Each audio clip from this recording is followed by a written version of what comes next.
নমস্কার বন্ধুরা, প্রিয়া blog with কিচেনে সবাইকে স্বাগত জানাই মহাদেবের আশীর্বাদে। আশা করি সবাই ভালো আছেন, সুস্থ আছেন। বন্ধুরা, আগামী 26শে ফেব্রুয়ারি বুধবার মহাশিবরাত্রি। এই দিন তো সকলেই পুজো করে থাকেন, কিন্তু জল ঢালারও বিশেষ নিয়ম রয়েছে। কটাই বা বেলপাতা মহাদেবকে অর্পণ করবেন, আর জল ঢালার পদ্ধতিটাই বা কী?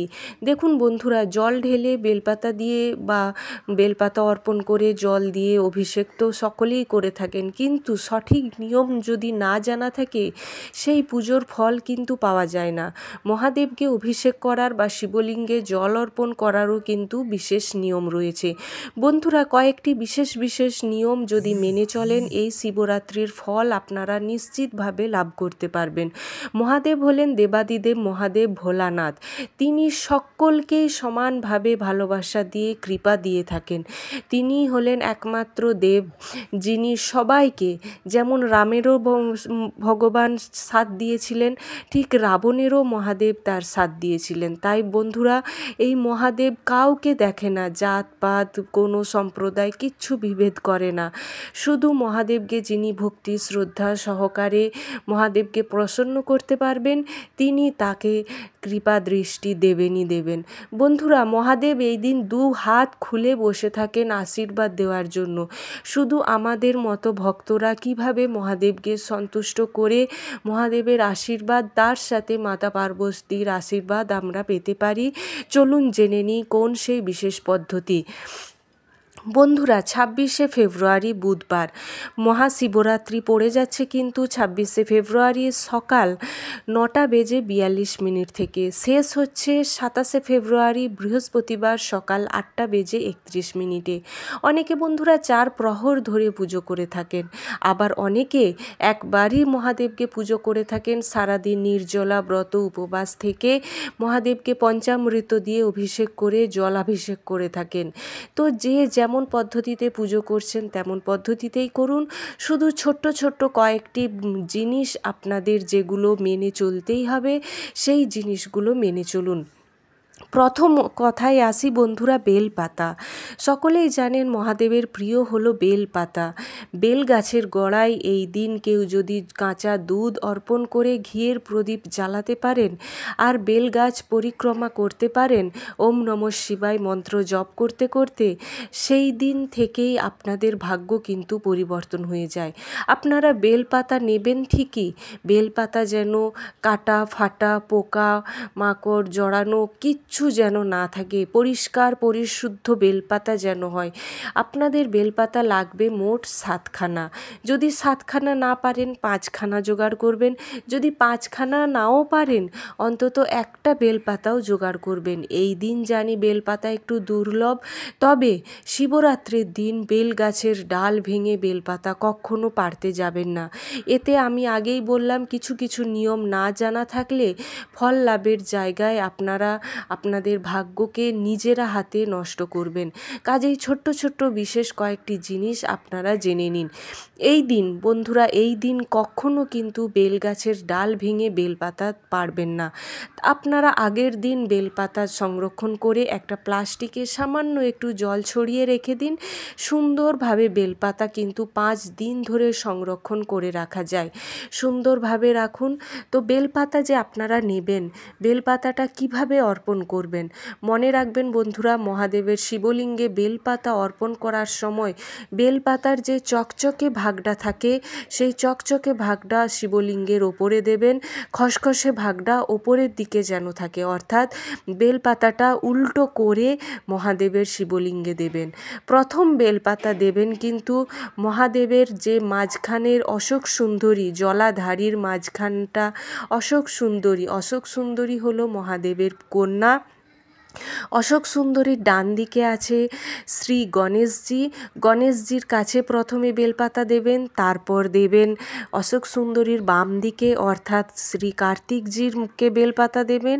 তারপর মাঝখানে অর্থাৎ শিবলিঙ্গের যে জলাধারী, যেদিকে জল প্রবাহিত হয়, ওই মাঝখানটা হলো, যেটা দেখবেন মাঝখানটা একটু উঁচু মতো স্থান থাকে, ওই স্থানটা হলো অশোক সুন্দরী অর্থাৎ মহাদেবের কন্যা। এইখানে দেবেন বেলপাতা। বেলপাতা, চতুর্থ বেলপাতা দেবেন শিবলিঙ্গের পেছনে, মাতা পার্বতীর হস্তকমল শিবলিঙ্গের পেছনে দেবেন। পঞ্চম বেলপাতাটা দেবেন মহাদেবের শিবলিঙ্গের ওপরে। বেলপাতাটা যখন দেবেন তখন কিন্তু বেলপাতাটা উল্টো করে অবশ্যই মহাদেবকে অর্পণ করবেন।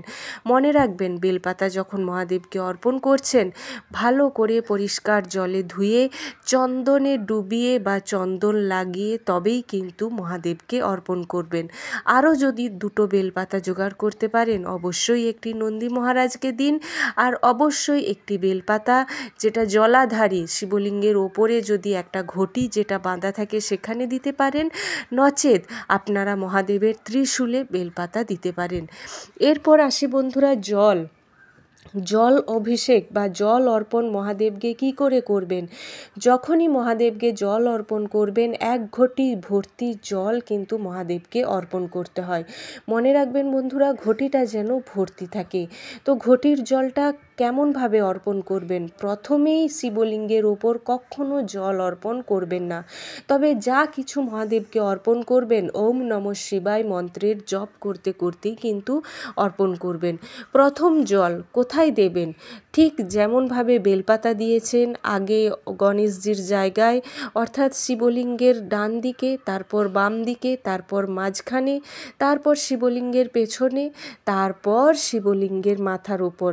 বাকি যেটুকু জল থাকবে আপনারা শিবলিঙ্গের ওপর যে ঘটিটা ঝোলানো থাকে জলাধারী ওইখানে দিতে পারেন। আবার একটু জল নন্দী মহারাজকে দিন, আবার একটু জল থাকলে ত্রিশূলে দিন। পুরো জলটাই তারপর আবার পুনরায় শিবলিঙ্গে অর্পণ করে দিন। তারপর ঘটিটা সোজা পেতে নেবেন জলাধারীর সামনে, যেদিকে জল প্রবাহিত হয় মহাদেবের শিবলিঙ্গের জল যেন আপনার ঘটিতে 1 ফোঁটা হলেও পড়ে। মনে রাখবেন, মন্দির থেকে বাড়ি ফেরার সময় কখনো খালি ঘটি নিয়ে বাড়িতে ফিরবেন না, এতে কিন্তু প্রচুর পরিমাণে অর্থ সংকট দেখা যেতে পারে। অবশ্যই একটু জল বা মহাদেবের কাছে ফুল, বেলপাতা, জল ইত্যাদি ঘটির মধ্যে নিয়ে বাড়িতে আসবেন। মনে রাখবেন বন্ধুরা, কখনোই মন্দিরে গিয়ে আপনারা যে ঘণ্টা বাজাবেন, ঘণ্টা বাজিয়েই সঙ্গে সঙ্গে মন্দিরে প্রবেশ করে যাবেন না। ঘণ্টা বাজিয়ে ওই ঘণ্টার নিচে অন্তত 30 সেকেন্ড হলেও অবশ্যই ওই ঘণ্টার নিচে 30 সেকেন্ড দাঁড়াবেন। আর মন্দিরের থেকে যখন বাড়ি ফিরবেন কখনো ঘণ্টা বাজিয়ে বাড়ি ফিরবেন না। প্রবেশ করার সময় ঘণ্টা বাজাবেন, বাড়ি ফেরার সময় নয়। ঘণ্টার নিচে এই কারণেই দাঁড়াবেন, আপনার শরীরে যত রকমের নেগেটিভ এনার্জি সব দূর হয়ে যাবে ওই ঘণ্টার আওয়াজের নিচে দাঁড়ালে। এরপর আসি বন্ধুরা আতপ চাল বা অক্ষত চাল। আমরা যেটা মহাদেবকে অর্পণ করে থাকি আমাদের অর্থ কষ্ট দূর করার জন্য। 108টা গুনে গুনে আতপ চাল নেবেন, না হলে 1 মুঠো আতপ চাল নেবেন। মনে রাখবেন চালটা যেন পুরো বাছা থাকে, পরিষ্কার থাকে, পোকা না থাকে, ভাঙা না থাকে বা ধান যুক্ত না থাকে। যদি 1 মুঠো নাও বাছতে সময় হয় 108টা চাল অন্তত বেছে নেবেন। 108টা সবুজ মুগ কড়াই মহাদেবকে অর্পণ করলে সংসারে সুখ শান্তি সমৃদ্ধির বৃদ্ধি ঘটে। তবে সবুজ মুগটা কখনোই দোকান থেকে কেনা অর্পণ করবেন না। সবুজ মুগ আগে বাড়িতে ধুয়ে নেবেন, ধুয়ে শুকনো করে নেবেন রোদে, তারপর ওই সবুজ মুগ কড়াই মহাদেবকে অর্পণ করতে হয়। মনে রাখবেন বন্ধুরা, মহাদেবের কাছে যদি একটি ঘিয়ের মাটির প্রদীপ জ্বালাতে পারেন আপনাদের জীবনে কখনো অর্থের কষ্ট হবে না। আপনাদের গৃহে মা লক্ষ্মীর কৃপায় সংসার ফুলে ফেঁপে ভরে যাবে, অর্থের জোয়ার আসবে আপনাদের সংসারে। মনে রাখবেন বন্ধুরা, মহাদেবের শিবলিঙ্গে কখনো নারকেল ভেঙে ওই জল অভিষেক করতে নেই। মহাদেবকে যদি নারকেল অর্পণ করতেই হয় গোটা নারকেল অর্পণ করুন, কখনো ভেঙে অর্পণ করবেন না। এরপর আসি বন্ধুরা, মহাদেবকে কখনো সিঁদুর দিয়ে মহাদেবকে অর্পণ করবেন না, তা আপনারা মাতা পার্বতীকে দিন। কিন্তু মহাদেবের প্রিয় হলো সব থেকে চন্দন, ভস্য, হলুদ রঙের চন্দন।